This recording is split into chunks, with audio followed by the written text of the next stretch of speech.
All luxury hotels are fully booked," my mom bragged, clinking her champagne glass while my sister smirked. To them, I was the failure too busy chasing budget hotels to be invited. I didn't argue. I just pulled out my phone.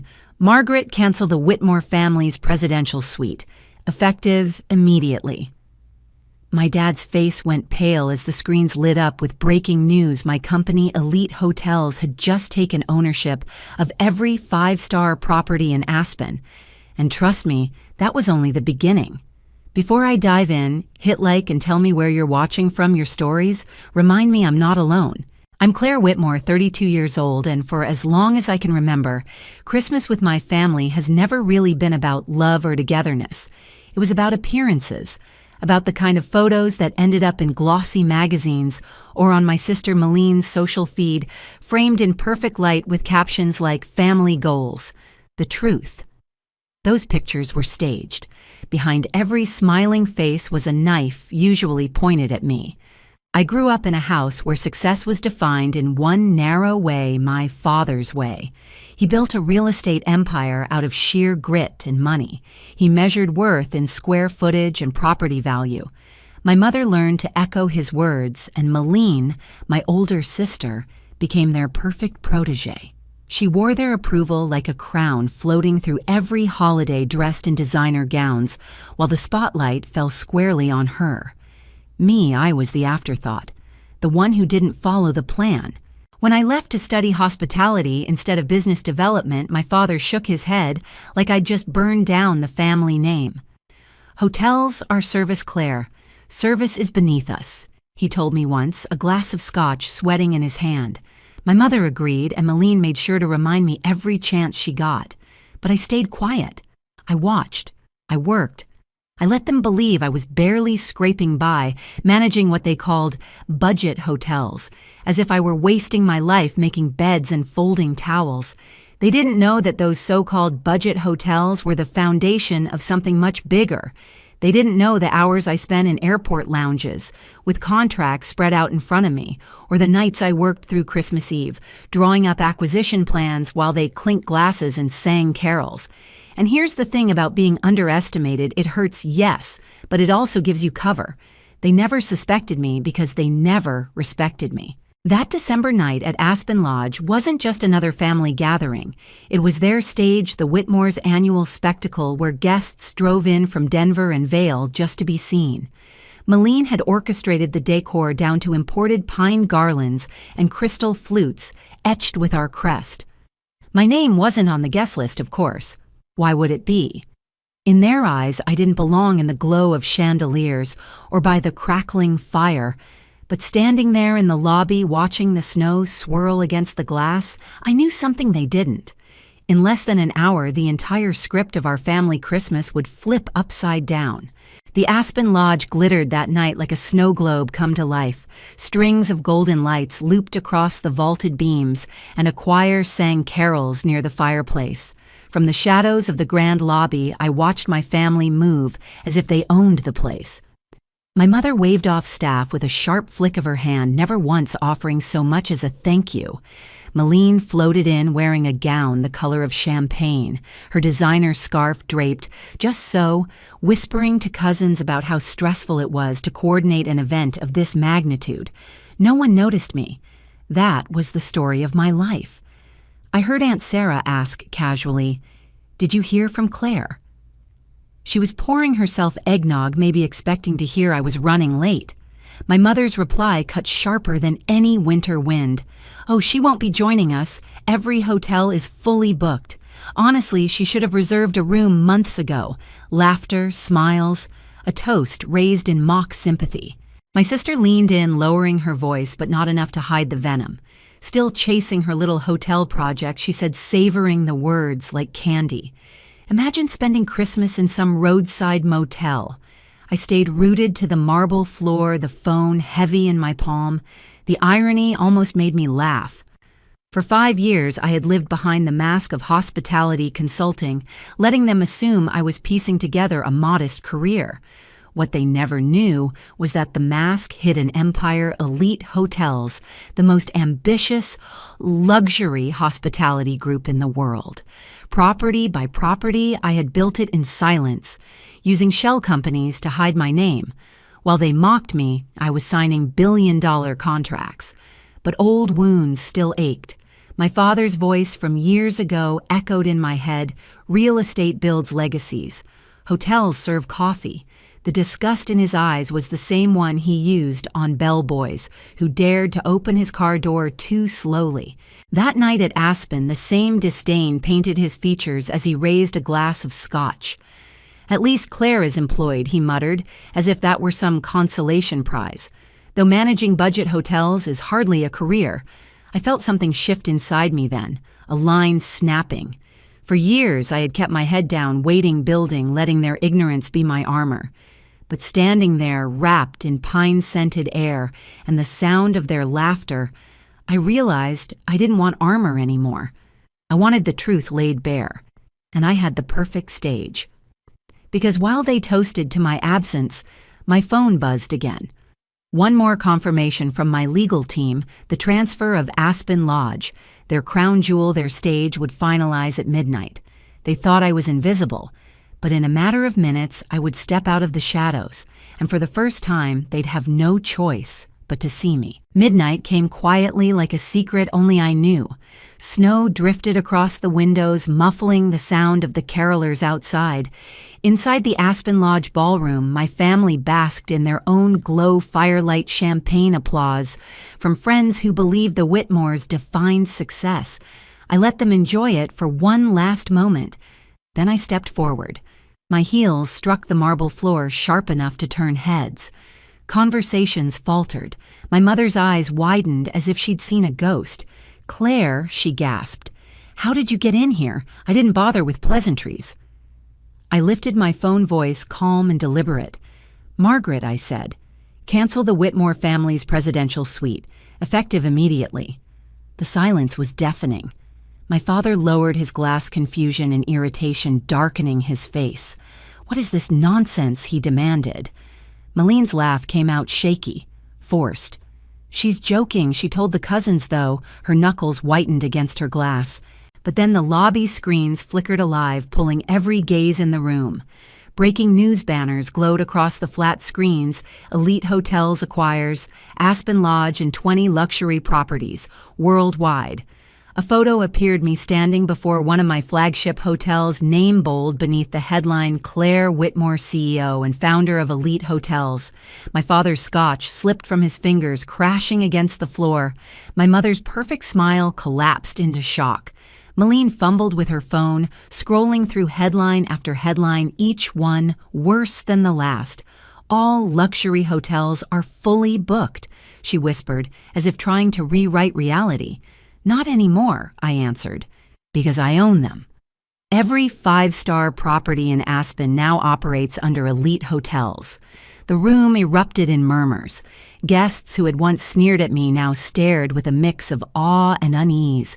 My family stood frozen in the center, exposed under the glittering lights of the Christmas they had thought belonged to them. I met my father's eyes, steady and unflinching. "You said hotels don't build legacies. You were wrong." It wasn't anger that filled me in that moment, it was clarity. Years of ridicule, dismissal, exclusion, all leading to this night. My counterattack wasn't a shout or a fight. It was simple, undeniable truth displayed for the entire world to see. The Whitmore family's perfect holiday collapsed in an instant. And for the first time, I wasn't the one left standing in the shadows. The room felt colder, though the fire roared behind the iron grate. Crystal chandeliers glittered above, but every eye was locked on me. For the first time in years, I wasn't invisible. My mother clutched her pearls, her painted nails trembling.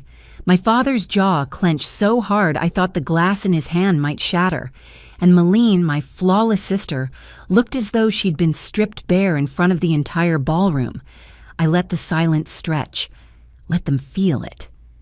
Then my phone buzzed again. Another notification flashed across the lobby screens: Elite Hotels stock surges on $8 billion Aspen acquisition. Gasps rippled through the crowd. Some of the Whitmore's oldest friends, business partners, neighbors, society figures turned their heads away from my parents, suddenly embarrassed to be standing beside them. My father finally broke the silence. "This is absurd," he growled. "You can't possibly— I cut in my voice sharper than I expected, and I did. At midnight, the Aspen Lodge became elite property, along with every luxury resort in town. You mocked me for years, called me a failure for managing hotels. But tonight you'll sleep in a roadside motel while the world sees me for what I am, the woman who built an empire you couldn't even imagine." Maline's champagne glass slipped from her fingers, the crash echoing through the ballroom. She scrambled for her phone, scrolling frantically, her lips moving as she read the headlines. No, this can't be— "It is," I said, stepping closer. "And every guest in this lodge now answers to my company. That means your suite, your annual Christmas throne no longer belongs to you." My mother's voice cracked. "Claire, you can't do this. It's Christmas." I almost laughed. "You never cared if I was alone on Christmas. You never noticed when I spent holidays working, saving, building. Why should tonight be any different? Actions have consequences." The murmur of guests grew louder. A senator whispered into his wife's ear, reporters scrambled to get video footage, and the local mayor appeared at the edge of the room, stunned, as if history had just rerouted itself before his eyes. I turned back to my family. "You said service is beneath us, that hotels aren't real business. Tell me, how does it feel now, knowing the people you treated as invisible now stand above you?" My father's face flushed crimson. He stepped forward, pointing at me like he had authority. "You ungrateful," I didn't let him finish. I raised my phone again. "Security escort the Whitmore family from the presidential suite. Effective immediately." Gasps, murmurs. The music faltered. Then 2 elite staff members in immaculate uniforms stepped through the crowd. They didn't hesitate. They'd been briefed. And in that moment, the symbolism wasn't lost on anyone. The daughter, once excluded from family Christmas, now had the power to exclude her own parents and sister. My mother sputtered. "You can't possibly mean— "Oh, I do," I said calmly. "Because Elite Hotels has a strict policy. Guests who disrespect hospitality staff are permanently blacklisted.